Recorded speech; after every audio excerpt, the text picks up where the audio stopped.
Good morning. Yes, it is copycat to Mark Atwood because I love what he does and I listen to what he does. Every day keeps me sane. We need that. And so this is the heavenly tea. Today I have tea. It is a beautiful Polish fruit tea that was given to me by a sweet young visitor who wanted to know about disclosure.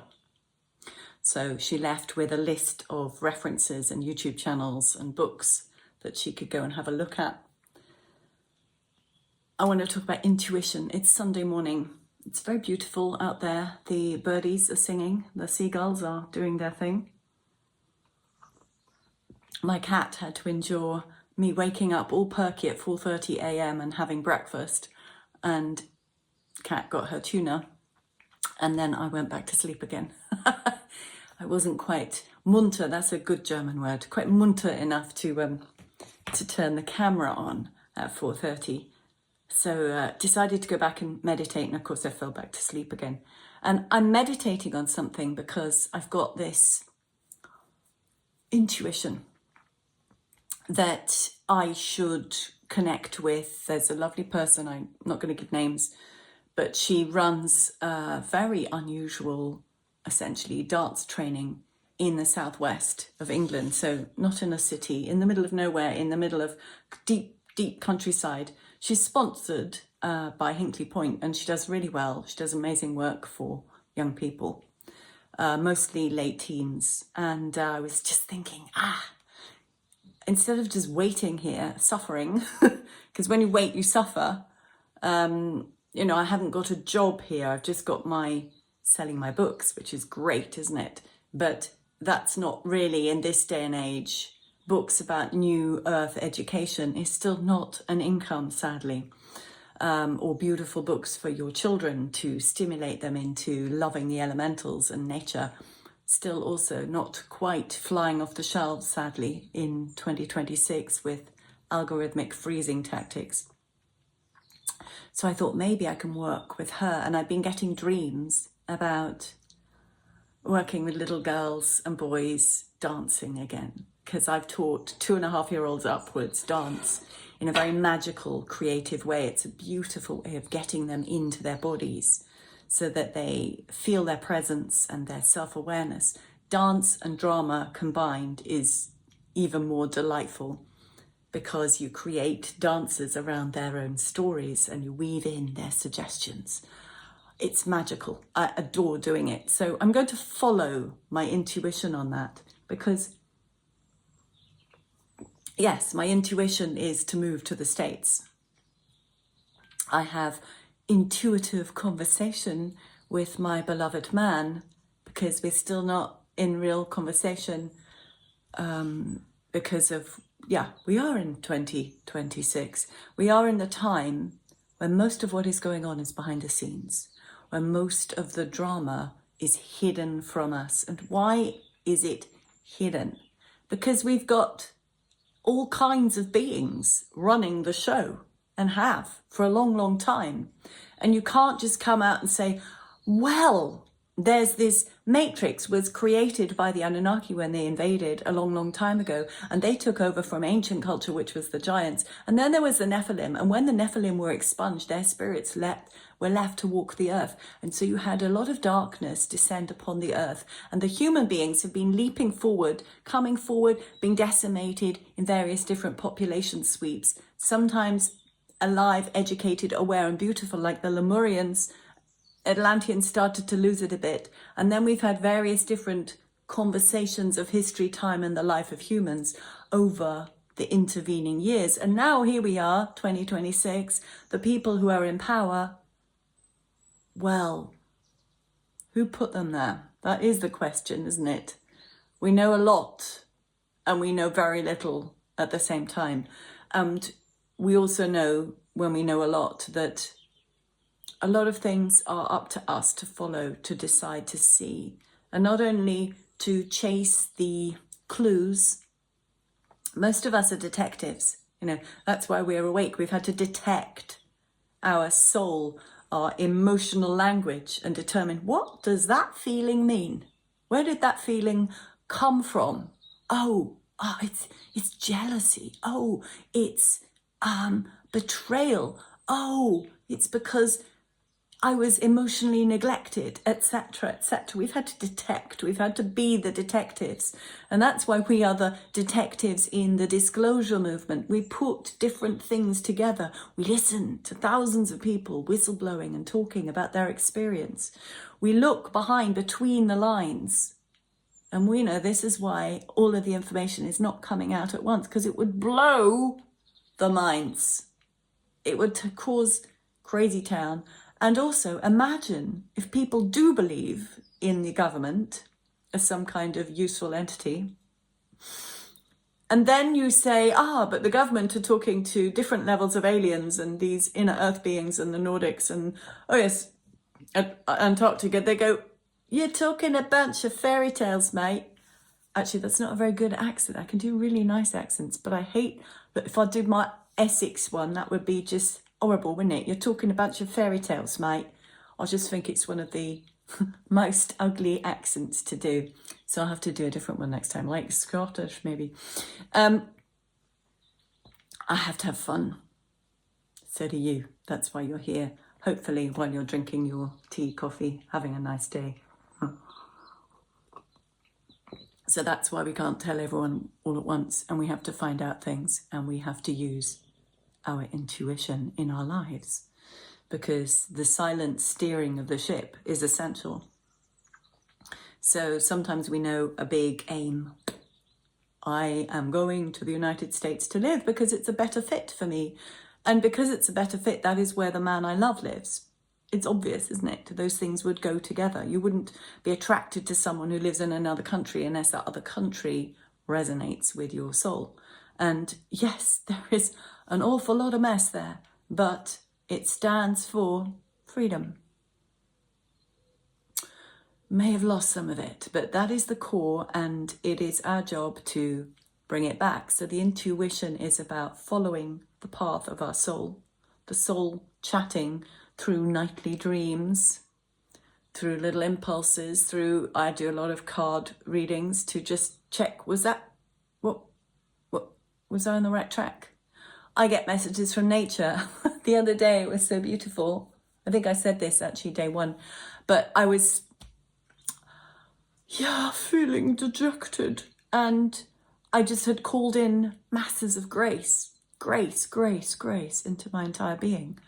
And a few minutes later, I was sitting under a double rainbow. So there are many ways to get the confirmation of the intuition.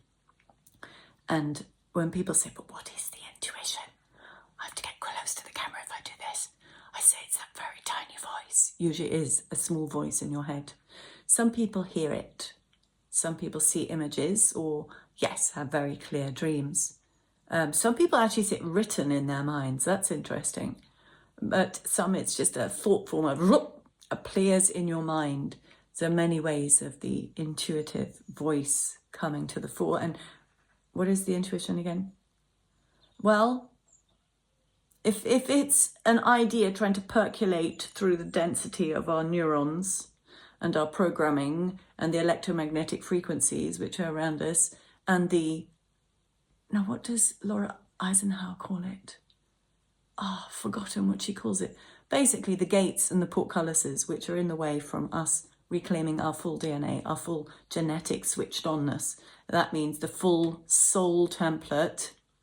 The intuition is the little drips that comes through. Imagine the soul is a vast ocean, and intuition is little tiny droplets of water with information, water being the organic computer of the earth, coming through, giving us little snippets of information from the full soul, because that's all that can come in through frequency fence. Thank you. Yes, that is what Laura calls it, because it's a frequency fence. And we have to learn the many ways to disturb the frequency fence. So I've got a new fun toy, which is a beautiful harp. And I must be very disciplined in learning to play it with all my fingers. Well, you don't actually use the little finger usually, but all four. I think I've still got fabric dye on my fingers. No, ink from yesterday. Look, ink. Yes, all four fingers. Well, 3 fingers and 1 thumb for harp. Beautiful thing. You sit there and you have this resonating sound upon your chest and your body. But then I'm a singer and I have song, and last night before going to sleep, I just sang out a question I was going to ask myself, a little message. I just sang it out. Sound, song. No, I won't put it on the outro. It'll make it too long. But another video I'm going to put up on YouTube later on today or tomorrow. I'll put it on as the background. It's just about painting intuitively. That's what I did yesterday. And so the sound of the voice is a way of overriding dominant frequency. You block it out because you're creating your own sound. And I teach a lot of those overtone sounds that I was talking about. I've got a lovely new student who's doing very well. She heard one recording from me because I just put it to a group when I did a little talk on the power of your voice a few weeks ago. And she said, I want to learn that. She'd never really sung, maybe a little bit in the car in the shower, but never learned anything singing. And wow, within an hour she was singing with overtones. The second hour I've got her to open up to a whole body resonance. And then we've got a third hour because I said I could teach you that in 3 hours. And in the third hour, we're going to look at all of the different applications and moving this and perfecting it around her body. So she has her own tool to change the frequency around her and other people and far away, because it's intention, quantum field generated. Your sound is putting something new into the world. Yesterday I talked about action, but when we put something new into the world, we have the power to change something in the world, and we must. So our intuition is that which creates and allows and enables the sound to come through our body, sensing it. We have these sensors throughout our body. There is no word for it because it's not hearing. It's not feeling as in touch. It is feeling inward. So we have these other kind of sensors that can help us place and use our own instrument of sound. And then if we use the instrument of sound to block out dominant negative frequencies, we can hear, perceive the intuition. And then with our thoughts and our feelings and our words and our actions, we can make good changes. So if in my delayed time, not quite being there, not quite getting the job, getting lots of lovely, thank you, please. Please reapply next year if we have another vacancy. We're keeping you on our records. That's so nice. Yes, it's not gaslighting. That's still not a job. And so if I can do good things for children, which is when I work with little ones in any way, whether it's drawing, whether it's for their voice, their spoken or singing voice, acting, stories, imagination, dance, body. It's all about enabling them to be themselves stronger, so that God, it gets wiped away from them so soon. If they can hold it for a few years, if they can build the idea that they have a power, an imagination, a being within them that has the right to be expressed, that has access to information. And to children, when I work with them in this way, they come up with karmic stories. They're not always pretty and nice. I've had a lot of children locked in cages, locking themselves in cages, completely passive, unable to remove themselves. And we all know what that's about, I'm afraid to say, isn't it? This adrenochrome highway is not a recent thing. Children have been kidnapped, and barbarically taken, stolen and abused for more than centuries, thousands of years. So it's natural that in a space of, what do I give them? Clear intention, the ability, a field into which you can pour yourself. That's all I give them. It's that permission, because that's my mental permission slip. And as the adult in the room, I have the greater power of conditioning. And so my greater power of conditioning is used to say, in no words, it's silent, it's an expression, it's a radiative power that fills the room, the space in which these little ones are gathered. And I'm talking little ones, 2.5 onwards. And my remit to myself for them on their behalf is enablement of the soul to come through into the body. Enablement of the imagination, which is another of the tools of the soul. The imagination is another translation mechanism from the great wide experience of endless, well, sometimes it's endless incarnations. The question is, what is infinity and how long have our souls been around? Well, who knows?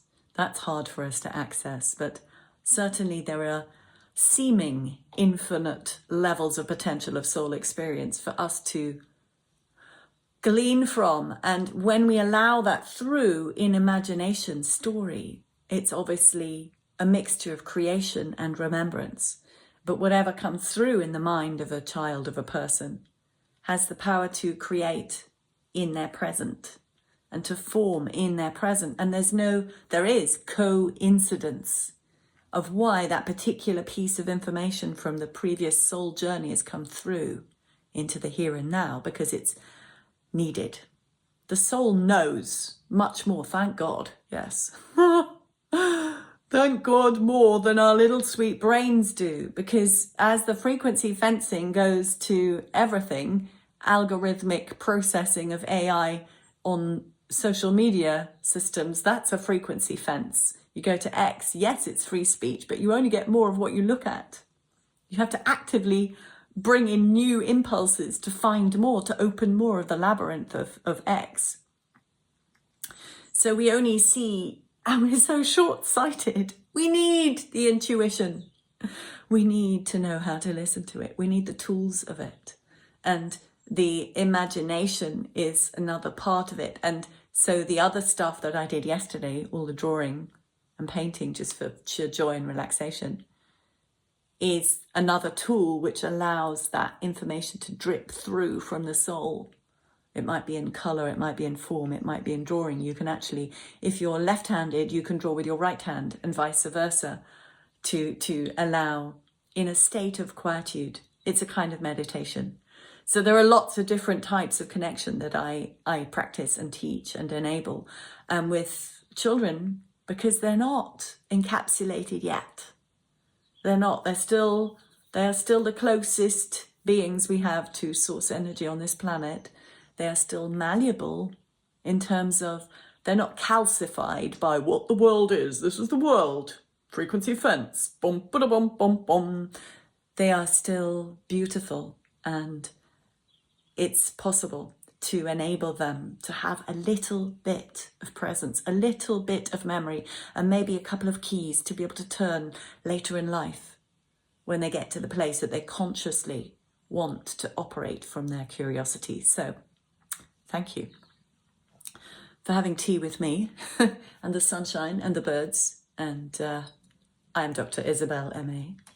And this is activating our human potential, because what else is there to do here? Obviously, do it with as much joy as possible.